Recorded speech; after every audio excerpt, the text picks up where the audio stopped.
Hello बच्चों, आशा करती हूँ आप सभी जो हैं अपने घरों पर स्वस्थ हैं। हमने अपनी ज्योग्राफी की क्लास में अपने चैप्टर 5 के क्वेश्चन आंसर की शुरुआत की हुई है और हमने अब तक जो है अपने 11 क्वेश्चंस कंप्लीट कर दिए हैं और साथ ही साथ जो है आपने उनका टेस्ट भी दिया है।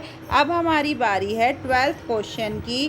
12th क्वेश्चन क्या है हमारा, जीविका कृषि व व्यापारिक कृषि में क्या अंतर है।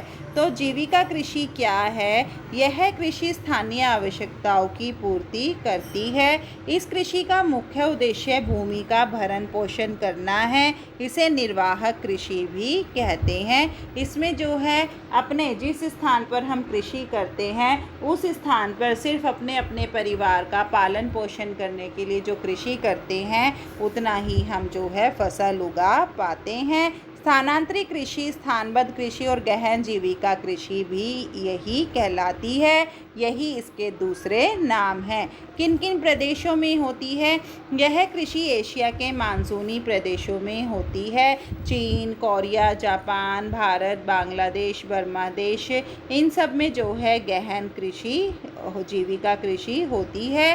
भारत में इस प्रकार की कृषि जो है मध्य प्रदेश, पूर्वी उत्तर प्रदेश व दक्षिण बिहार के पिछड़े भागों में होती है। विशेषताएं क्या है ये वैसे आप पहले भी कर चुके हो। गहन जीविका कृषि कल भी मैंने आपको करवाया था। खेतों का आकार जो है छोटा होता है। कृषि के उपकरण जो है साधारण व परंपरागत होते हैं। खाद्य फसलों की प्रमुखता के कारण जो है चारों की फसलों और पशुओं के लिए विशेष स्थान नहीं है। और क्या है, कृषि की गहनता इतनी अधिक नहीं होती है कि वर्ष में 2 या 3, कहीं कहीं तो 4 फसलें भी ली जाती हैं, यानी कि एक ही खेत में जो है भिन्न भिन्न फसलें उगाई जाती हैं। इसलिए इसे बहुआयामी कृषि भी कहा जाता है। मशीनीकरण के अभाव में अधिक जनसंख्या के कारण जो है मानवीय श्रम का बड़े पैमाने पर प्रयोग किया जाता है। भूमि के चप्पे चप्पे पर कृषि की जाती है। पहाड़ी ढलानों पर जो है सीढ़ी नुमा खेत बनाकर जो है यहाँ फसल उगाई जाती है। अधिकतर कार्य जो है मानव द्वारा करवाया जाता है। और क्या है इसमें, अगला हमारा पॉइंट है खेतों में अधिक से अधिक उत्पादन प्राप्त करने के लिए जो है भूमि का उपजाऊपन बनाने के लिए हर प्रकार की खाद व रासायनिक उर्वरकों का प्रयोग किया जाता है। अब है हमारी व्यापारिक कृषि, यानी कि वाणिज्य कृषि, व्यापार के लिए जो की जाती है। इस कृषि में व्यापार के उद्देश्य से जो है फसलों की कृषि की जाती है। यह जीविका कृषि से भिन्न होती है क्योंकि इसमें जो उत्पादन है वो अन्य देशों को निर्यात किया जाता है। अनुकूल भौगोलिक दशाओं में एक ही मुख्य फसल के उत्पादन पर जोर दिया जाता है ताकि व्यापार के लिए जो है अधिक से अधिक उत्पादन किया जा सकते। कहाँ कहाँ होती है इस प्रकार की कृषि जो है? शीतोष्ण घास के मैदानों में, जहाँ गेहूं की कृषि बड़े पैमाने पर होती है। यूरोप में मिश्रित कृषि द्वारा जो है कृषि व पशुपालन पर जोर दिया जाता है। उष्णकटिबंधीय क्षेत्रों में जो है रोपण कृषि द्वारा चाय, गन्ना, कहवा की कृषि की जाती है। इसकी विशेषता क्या है? बड़े बड़े फार्मों में की जाती है। इसमें फसल व पशुओं के विशिष्टीकृत पर उत्पादनों पर बल दिया जाता है। इस कृषि में आधुनिक मशीनों का प्रयोग किया जाता है। इस कृषि में उत्पादन क्षमता बढ़ाने के लिए उत्तम बीजों व खादों का प्रयोग किया जाता है। यह कृषि उन्नत देशों में होती है। इस कृषि का ज़्यादा से ज़्यादा भाग जो है निर्यात किया जाता है। इस कृषि पर जो है अंतर्राष्ट्रीय व्यापार का बहुत अधिक प्रभाव पड़ा है। हमारा अगला प्रश्न है गहन कृषि और विस्तृत कृषि में क्या अंतर है। थोड़ी भूमि पर गहन कृषि क्या होती है? थोड़ी भूमि पर अधिक उपज प्राप्त करने को जो है गहन कृषि कहा जाता है। इसमें अधिक मात्रा में श्रम व पूंजी की आवश्यकता होती है। कहाँ कहाँ की जाती है? यह कृषि मुख्य रूप से मानसून देशों में की जाती है। मुख्य रूप से जापान, चीन, बांग्लादेश, भारत, फिलीपाइंस में इस प्रकार की कृषि की जाती है। इन क्षेत्रों का जो जनसंख्या घनत्व होता है वो ज़्यादा होता है। कृषि योग्य भूमि जो है सीमित होती है। इस कृषि में एक ही वर्ष में एक ही खेत में जो है 3 से 4 फसलें उगाई जाती हैं। विशेषताएं क्या हैं? खेतों का आकार छोटा होता है। यह प्राचीन देशों में प्रचलित है। इसमें मानव श्रम का जो है अधिक प्रयोग होता है और मशीनों का कम प्रयोग किया जाता है। यह कृषि स्थानीय खपत को ही, स्थानीय लोगों की ही ज़रूरतों को पूरा कर पाती है। इस कृषि में खाद्यान्नों की कृषि जो है, खाद्यान्न फसलें जो है अधिक उगाई जाती हैं। इस कृषि में खेतों पर ही जो है भारवाहक पशु पाले जाते हैं, यानी कि भार ढोने वाले। विस्तृत कृषि। अब विस्तृत कृषि की क्या विशेषताएं हैं? कम से कम जनसंख्या वाले प्रदेशों में बड़े बड़े फार्मों पर की जाने वाली कृषि को जो है विस्तृत कृषि कहा जाता है। कृषि यंत्रों का जो है इसमें ज़्यादा से ज़्यादा प्रयोग किया जाता है, इसलिए इसे यांत्रिक कृषि भी कहा जाता है। इस कृषि में एक ही फसल के उत्पादन पर जोर दिया जाता है। गहन कृषि में आपने क्या देखा?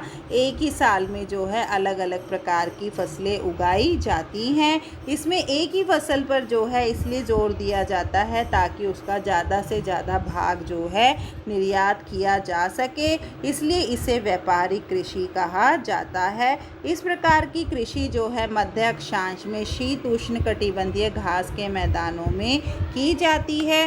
रूस में स्टेप प्रदेश, उत्तरी अमेरिका के प्रेयरी और अर्जेंटीना के पंपास, ये आप पहले एक पूरा क्वेश्चन कर भी चुके हो। इन क्षेत्रों का विशेषताएं क्या हैं? यह कृषि समतल भूमि वाले क्षेत्रों में की जाती है जहां खेतों का आकार जो है बड़ा होता है। इसमें श्रमिकों का उपयोग कम किया जाता है, मशीनों का प्रयोग ज़्यादा किया जाता है, जैसे ट्रैक्टर, हार्वेस्टर आदि, इसलिए इसे यांत्रिक कृषि भी कहा जाता है।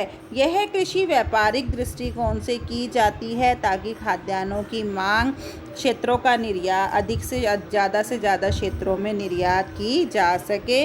खाद्यान्नों को सुरक्षित रखने के लिए बड़े बड़े गोदामों को बनाया जाता है। इस कृषि में रासायनिक खाद का जो है अधिक प्रयोग होता है ताकि कुल उत्पादन में जो है ज़्यादा से ज़्यादा वृद्धि हो सके। अब हमारा अगला प्रश्न है, सामूहिक कृषि और सहकारी कृषि में क्या अंतर है? सहकारी कृषि सबसे पहले क्या है हमारी? सहकारी कृषि। जब कृषकों को यानी कि किसानों का एक समूह अपनी कृषि से अधिक लाभ कमाने के लिए अपनी इच्छा से, स्वेच्छा का मतलब होता है अपनी इच्छा से, एक सहकारी संस्था बनाकर जो है कृषि कार्य को संपन्न करता है, उसको पूरा करता है, तो उसे जो है सहकारी कृषि कहा जाता है। यहाँ किसान जो है अपनी इच्छा से एक सहकारी संस्था का निर्माण करते हैं और उस संस्था के निर्माण से ही जो है सारा कृषि का कार्य जो है उसी के द्वारा संभाला जाता है।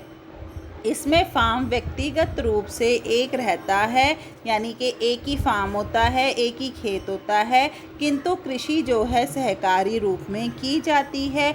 इसमें सहकारी संस्था जो है कृषकों को सभी रूपों में सहायता करती है।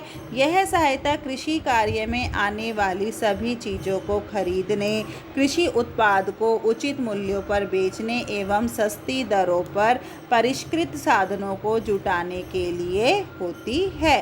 सहकारी आंदोलन एक शताब्दी पूर्व आरंभ हुआ था। कहाँ? पश्चिमी यूरोप के डेनमार्क, नीदरलैंड, स्वीडन, और जहाँ पर वो है सफलतापूर्वक चला। इसको सबसे अधिक सफलता जो है डेनमार्क में मिली, जहाँ पर प्रत्येक कृषक इसका सदस्य है। अब है हमारा सामूहिक कृषि। सहकारी कृषि क्या थी? एक संस्था द्वारा चलाई जाती थी।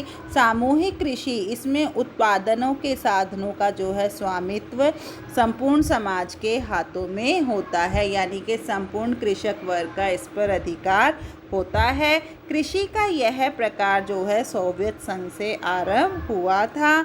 यहाँ से आपका एक नंबर का प्रश्न भी निकल रहा है कि सामूहिक कृषि की शुरुआत कहाँ से हुई थी? सोवियत संघ से, जहाँ पर कृषि की दशा सुधारने एवं उत्पादन में वृद्धि एवं आत्मनिर्भरता प्राप्ति के लिए जो है सामूहिक कृषि आरंभ की गई थी। इस प्रकार की सामूहिक कृषि को सोवियत संघ में कॉलखोज नाम के नाम से भी जाना जाता है। इसे कॉलखोज के नाम से भी जाना जाता है। इसमें दैनिक आवश्यकताओं की पूर्ति के लिए भूमि का एक छोटा सा भाग जो है अपने अधिकार में रखते हैं। सरकार उत्पादन का वार्षिक मूल्य निर्धारित करती है एवं उत्पादन को सरकार ही निर्धारित मूल्यों पर खरीदती है। अधिक उत्पादन होने पर इसमें वह सभी सदस्यों में बांट दिया जाता है। मतलब सरकार अपने पास एक हम खेत का हिस्सा रख लेते हैं और उसमें जो हम पैदावार करते हैं, जो फसल उगाते हैं, उसका मूल्य जो है सरकार निर्धारित कर देती है और उसी मूल्य पर जो है हम अपनी फसल को बेच देते हैं। इसमें कृषकों को मशीनों के लिए कर चुकाना पड़ता है। कई बार जो हम मशीनें लेते हैं उसके लिए हमें टैक्स भी भरना पड़ता है। साथ ही जो है असाधारण कार्य करने वाले कृषकों को इनाम भी दिया जाता है। मतलब अगर कोई किसान बहुत ज़्यादा अच्छी फसल पैदावार कर देता है या कोई और अच्छा कार्य करता है तो उसे इनाम भी दिया जाता है। अन्य समाजवादी देशों में भी इसे अपनाया गया था। हमारा आखिरी प्रश्न है, ट्रक कृषि से आप क्या समझते हैं? इसकी मुख्य विशेषताएं क्या हैं? नगरीय बाजारों के लिए, क्योंकि ट्रक कृषि का मतलब है जब एक स्थान से दूसरे स्थान पर ले जाते हैं, जिसके माध्यम से नगरीय बाजारों में उगाई जाने वाली सब्जियों की विशिष्ट कृषि ट्रक कृषि कहलाती है और इसमें यातायात शामिल होता है। नगरीय बाजारों के ट्रक जो है फार्मों की दूरियां, ट्रक द्वारा रात भर की दूरी तय की जा सकने वाली दूरी शामिल है। ट्रक कृषि का शहरीकरण से गहरा संबंध है, क्योंकि ट्रक के माध्यम से ही जो है हम अपनी फसलों को, हम अपनी पैदावार को, हम अपनी सब्जियों को, फलों को एक स्थान से दूसरे स्थान पर रातों रात में पहुंचा देते हैं। जिस नगर की, जिस शहर की, जिस चीज़ की आवश्यकता होती है वहाँ जो है ट्रकों के माध्यम से पहुंचाया जाता है। शहरी क्षेत्रों में भारी जनसंख्या सब्जियों की भारी मांग निर्मित करती है। ट्रक कृषि जो है उत्तर पश्चिमी Europe, Britain, Denmark, Belgium, Netherlands, Germany, संयुक्त राज्य अमेरिका, भूमध्य सागर, इन क्षेत्रों में सघन जनसंख्या वाले औद्योगिक जिलों में काफ़ी विकसित है। अपने लंबे उत्पादन ऋतु के साथ भारत ट्रक कृषि के लिए काफ़ी महत्वपूर्ण स्थान रखता है। ट्रक कृषि की मुख्य विशेषताएं क्या हैं? एक तो जो हमारे कृषि के खेत होते हैं वो छोटे होते हैं। इसमें गहन कृषि की जाती है। बेहतर तथा तीव्र यातायात की सुविधा होती है। फसलों को जो है रातों रात एक स्थान से दूसरे स्थान पर पहुंचा दिया जाता है। इसमें बेहतर सिंचाई सुविधाओं की भी आवश्यकता होती है। खाद तथा रासायनिक उर्वरकों का जो है भारी मात्रा में प्रयोग किया जाता है।